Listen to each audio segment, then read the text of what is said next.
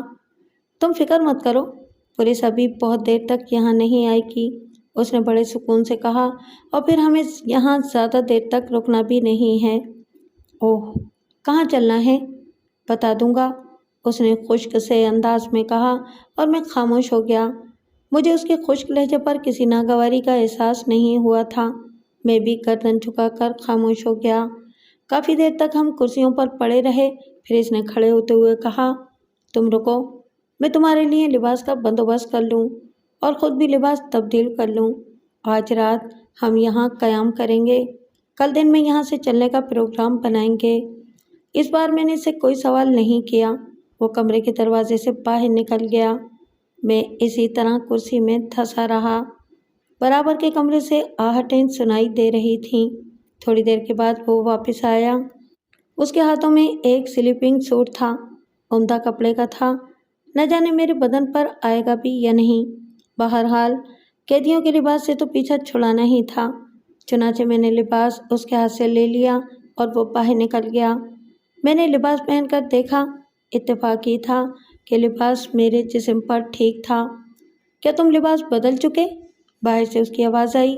ہاں، میں نے کہا، اور وہ اندر آ گیا۔ اس نے مسکرا کر میری طرف دیکھا اور پھر ایک طویل سانس لے کر بولا، میرا اندازہ درست ہی تھا، کبھی میری اور تمہاری جسامت یکساں تھی۔ اب تو تم بہت کمزور ہو گئے ہو۔ ہاں شاید، اس نے مختصراً کہا، بس تم اسی کمرے میں آرام کرو، اب صبح ملاقات ہوگی۔ اس نے میرے جواب کا انتظار بھی نہیں کیا اور باہر نکل گیا۔ میں نے ایک بار پھر کمرے کے خاموش ماحول پر نگاہ دوڑائی اور اٹھ گیا۔ زمین دوز نالے کے تکلیف دہ سفر نے نڈھال کر دیا تھا، پورا بدن تھکن اور چھوٹے چھوٹے زخموں سے چور تھا، لیکن اس وقت زخموں کی پرواہ کسے تھی؟ عجیب حالات میں زندگی نے سنبھالا لیا تھا۔ کمرے کے ایک کونے میں پڑی ہوئی چارپائی پر بچھی میلی دری کے دونوں کنارے پکڑ کر میں نے جھاڑا اور اسے ڈھیروں گرد نکل پڑی۔ کمرے کا ماحول گرد آلود ہو گیا، لیکن یہ جگہ جیل کی کوٹری سے بہرحال بہتر تھی۔ میں چارپائی پر لیٹ گیا، نیند آنکھوں سے بہت دور تھی۔ دل میں کبھی اندیشہ ہوتا کہ مکان کے باہر پولیس جیپ رکی ہے، بدن کے رونگٹے کھڑے ہو جاتے اور دم ساتھ کر جوتوں کی آواز کا میں انتظار کرتا، لیکن وہ پوری رات گزر گئی، پولیس نہیں آئی۔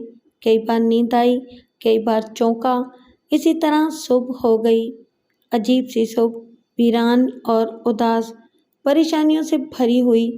بستر پر لیٹے لیٹے بھی میں سوچ میں ڈوبا رہا، اب کیا ہوگا؟ یہی ایک سوال میرے ذہن میں چکرا رہا تھا۔ پولیس ہم دونوں کی تلاش میں ہوگی۔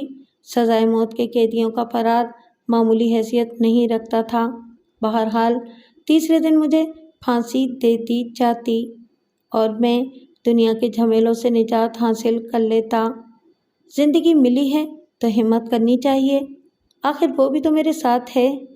وہ خوف زدہ نہیں ہے، کیا میں اس سے بھی گیا گزرا ہوں اور میری بزدلی کا مذاق اڑائے گا؟ چنانچہ میں نے خود کو سنبھال لیا اور بستر سے اٹھ گیا۔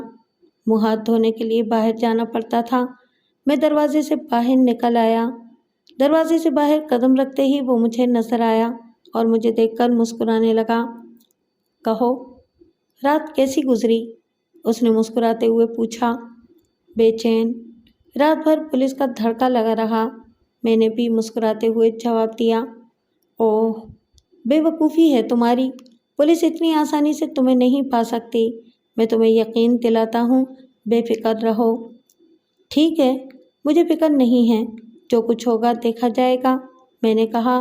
منہ ہاتھ دھو لو، وہ غسل خانہ ہے، اور اس کے بعد ناشتے کے لیے کچن میں چلے جاؤ، انڈے اور ڈبل روٹی وغیرہ موجود ہیں، ناشتہ خود تیار کرو اور کھاؤ۔ کیا تم نے ناشتہ کر لیا؟ میں نے پوچھا۔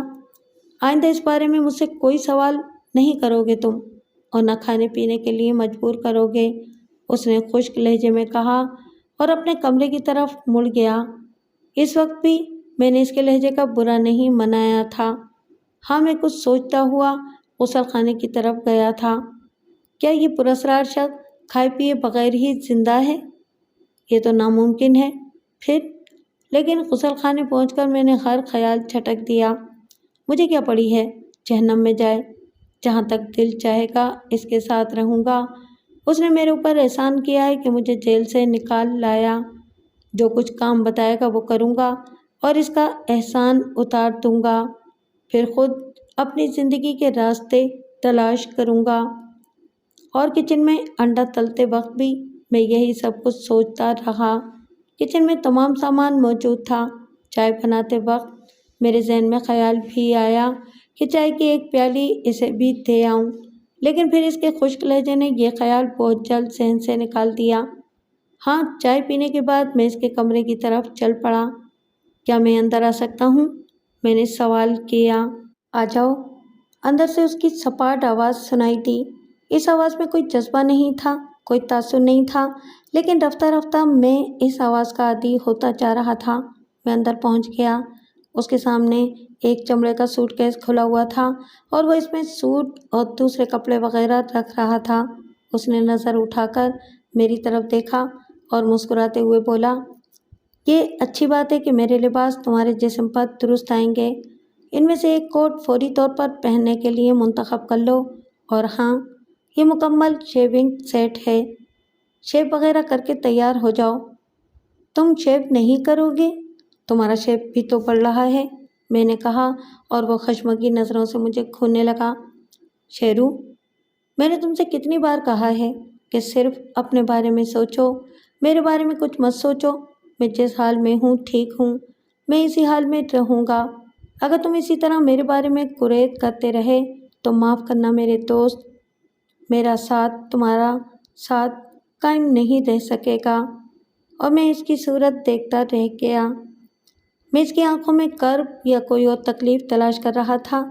نہ جانے کن حالات کا شکار ہے یہ شخص جس نے اسے زندگی سے اس قدر دور کر دیا ہے۔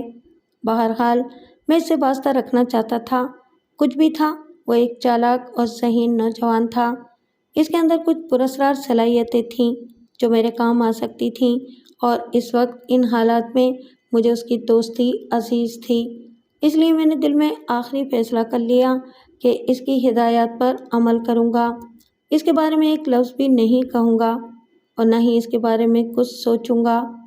چھوٹے سے آئینے کو سامنے رکھ کر میں نے شیو کیا اور پھر باتھ روم میں جا کر منہ ہاتھ دھویا، لباس پہن کر بال سنوارے، اور میری شخصیت بھی بحال ہو گئی۔ حالانکہ اس سے پہلے میں نے یہ لباس نہیں پہنا تھا، لیکن دوسروں کو پہنتے دیکھا تھا، اور پھر نہ جانے کیوں مجھے اپنے ذہن میں بھی کچھ تبدیلیاں محسوس ہو رہی تھیں۔ میں ایک سیدھا سادہ سا دیہاتی نوجوان تھا، لیکن جیل کی زندگی اور پھر اس کے ساتھ نے میرے اندر نمایاں تبدیلیاں پیدا کر دی تھیں۔ لباس وغیرہ بدلنے کے بعد میں واپس اس کے کمرے میں آ گیا اور وہ ناقدانہ نگاہوں سے مجھے دیکھنے لگا۔ پھر وہ اٹھا اور اس نے میری ٹائی کی نوٹ درست کی، کوٹ کے بٹن وغیرہ درست کیے، اور اس کے بعد میرے کندھوں پر ہاتھ رکھ کر مسکرانے لگا۔ شیرو، آئینے میں خود کو دیکھو۔ کون کہہ سکتا ہے کہ تمہارا تعلق کسی دیہات سے ہے؟ تمہاری شخصیت بالکل بدل گئی ہے۔ میں بھی محسوس کر رہا ہوں، لیکن یہ سب کچھ مجھے اجنبی محسوس نہیں ہوتا، نہ جانے کیوں۔ ہم روانگی کے لیے تیار ہیں، وہ سنبھل کر بولا، اور میں نے گردن ہلا دی، اور پھر وہ میرے ساتھ باہر نکل آیا۔ نہ جانے وہ مجھے کہاں لے جانا چاہتا تھا، لیکن مجھے اس کی پرواہ نہیں تھی۔ میں اسے وعدہ کر چکا تھا، پہلے اس کا کام کروں گا، اس کے بعد اپنی زندگی کے بارے میں سوچوں گا، بشرطے کہ پولیس کے چنگل سے بچ سکا۔ باہر آ کر ہم نے ایک ٹیکسی روکی اور اس میں بیٹھ گئے۔ اسٹیشن، اس نے کہا، اور ڈرائیور نے ٹیکسی آگے بڑھا دی۔ اس نے جیب سے ایک پرس نکال کر میری طرف بڑھا دیا۔ لو، ڈرائیور کو بل وغیرہ ادا کر دینا۔ میں نے پرس لے کر جیب میں رکھ لیا۔ تھوڑی دیر کے بعد ہم اسٹیشن پر اتر گئے، لیکن اسٹیشن کے گیٹ پر پولیس کے سپاہی تعینات تھے، جنہیں دیکھ کر میں اچھل پڑا۔ پولیس، میں نے گھبرائی ہوئی آواز میں کہا۔ جھجکنے کی ضرورت نہیں، میرے جسم کی آڑ میں رہو